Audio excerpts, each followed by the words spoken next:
What are you good at, but hate doing?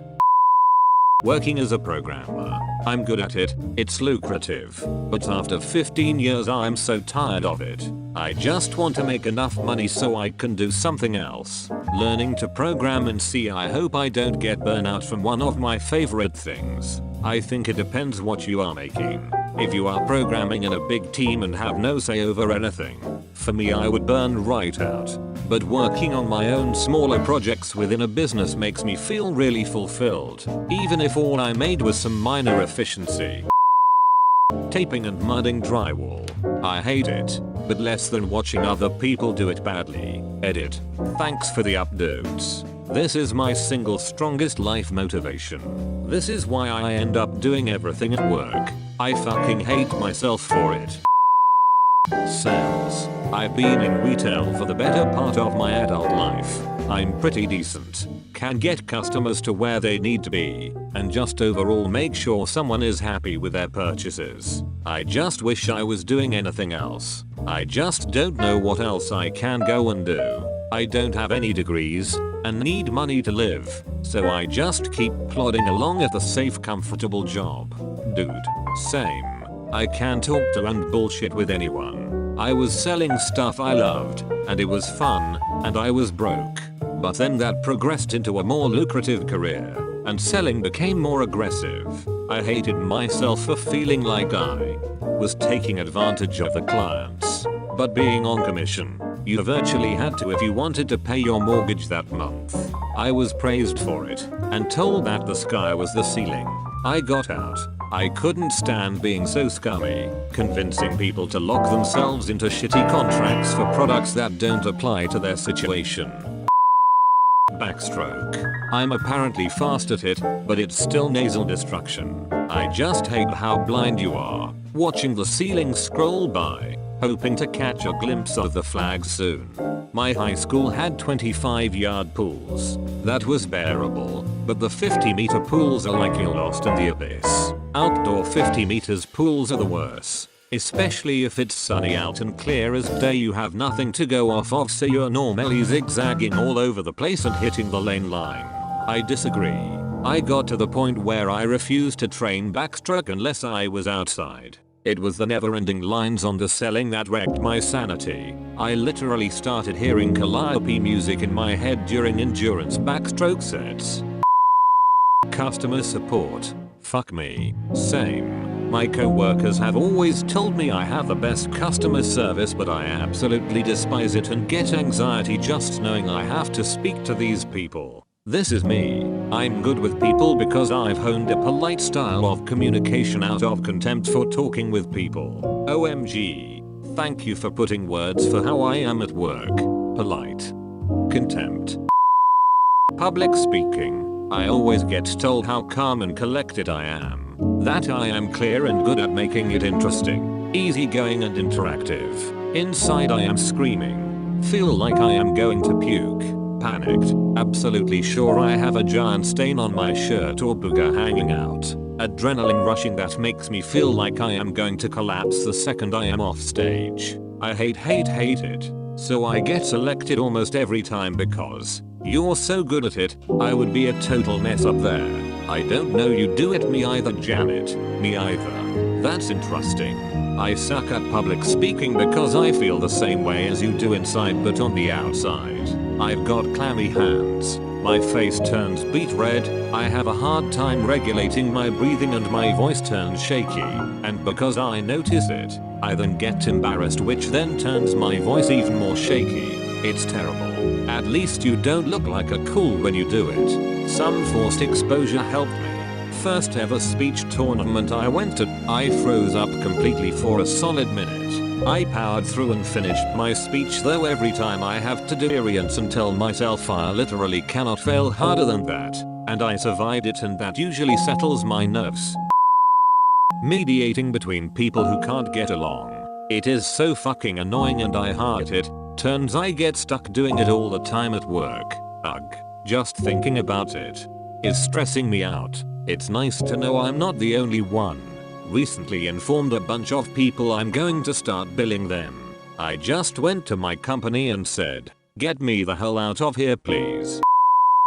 Firing people. I've had to terminate people in multiple jobs, usually when I'm the new person brought in to turn things around. The last time I had to tell someone, the HR VP who was in the room as well told me, wow, you are really good at this. We should have you do a video training on how to let people go.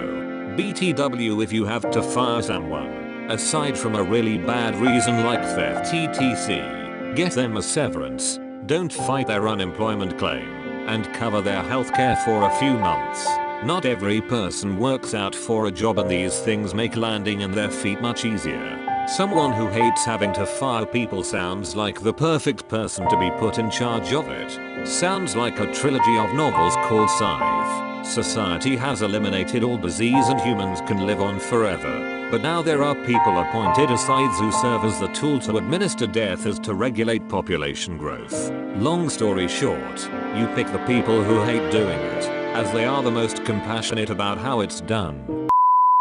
Lying. I am so good at lying that I convinced everybody that I am a terrible liar. I started this deception to my parents around 10 or something and kept it up with everybody I meet. I used to lie so much as a teenager, even about stupid things that make no sense to lie about. Now I am really trying to improve myself, as this is one of my worst qualities. I understand that perfectly.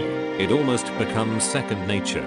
I've found making a sincere effort to tell the truth, regardless of consequences, is key to moving past this habit. It's gotta be a promise to yourself. And if there's one gift you can give yourself, it's being honest with yourself. And you will still slip up, but with some grit you can correct yourself after. Friends and family will understand that you're trying to improve and respect you more after some time. One thing I've found in my journey to being an honest person is that all the times I wanted to lie to avoid something scary, but forced myself to tell the truth, the fallout wasn't that bad. Life went on, you know. I still find myself lying about little embarrassing things that happened to me, like when I broke my glasses and sliced up my face trying to hang upside down from a door but said I banged my head on a cabinet. Customer service. I'm a great listener, really good with empathy versus sympathy and all that, but I hate people. Not all people. You get the good ones sometimes, but I generally hate dealing with customers. My resume is full of it though, and it becomes hard to ever get out of it. I'd rather work alone. Edit. Wow, I did not think this comment would have such a response. Thanks for the awards. Glad I'm not the only one struggling to escape customer service. Felt this in my soul. Currently wearing a headset and multitasking in 3 different ways, listening to dial tone after dial tone. Same. I finally got promoted out of it and I'm scared I'll be demoted back to it because I'm so good at it and much better than everyone else at my company. I work alone now and it's wonderful, and I hold on to my job like Smeagol with the ring. Graphic design. Every bloody person comes out of the woodwork for invitation design, weddings, engagement parties, baby showers, birthdays, ag. The worst part is, friends make the worst clients. Apostrophes because I would never charge them. I love it. But can you make it a bit more peppy? What do you mean by peppy, Susan? Font color? I don't know what you don't like if you can't tell me. God, don't get me started. Okay, you did. I love design. Absolutely love thinking outside the box and being creative, but damn, people just don't respect it and expect you to do it for free for exposure. That also includes all the photography and illustration I do. I will never monetize a hobby again. I am doing it for myself and my pleasure alone. Unless you are my mom. She loves my art. Fixing computers. Sad part is I do this for a living. I love everything about computers, networking, etc. But when I get a phone call from an inept user who makes triple my salary, or an older relative calls for computer help, the eye rolls ensue and the thoughts of hanging up kick in. I'm an IT as well.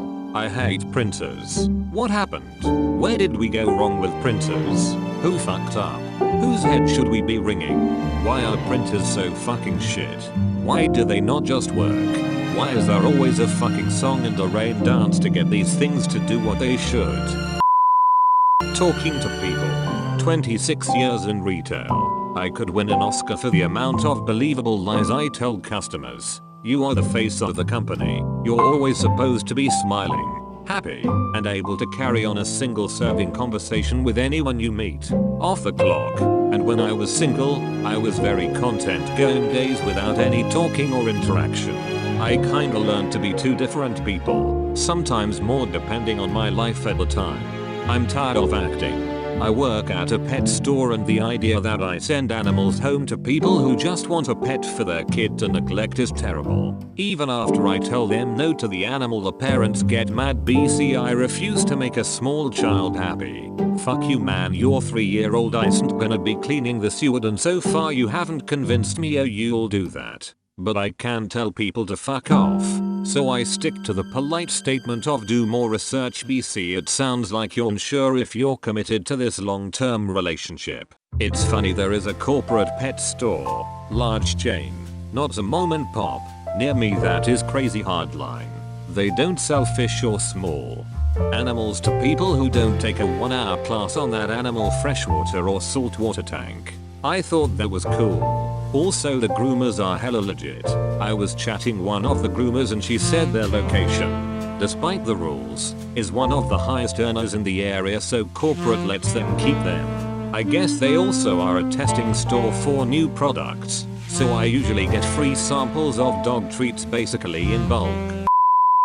Thank you for watching and listening to my channel. Feel free to drop a comment and be sure to like and subscribe and hit that notification button for the latest video I publish every day. See you on the next video, very Reddit fans.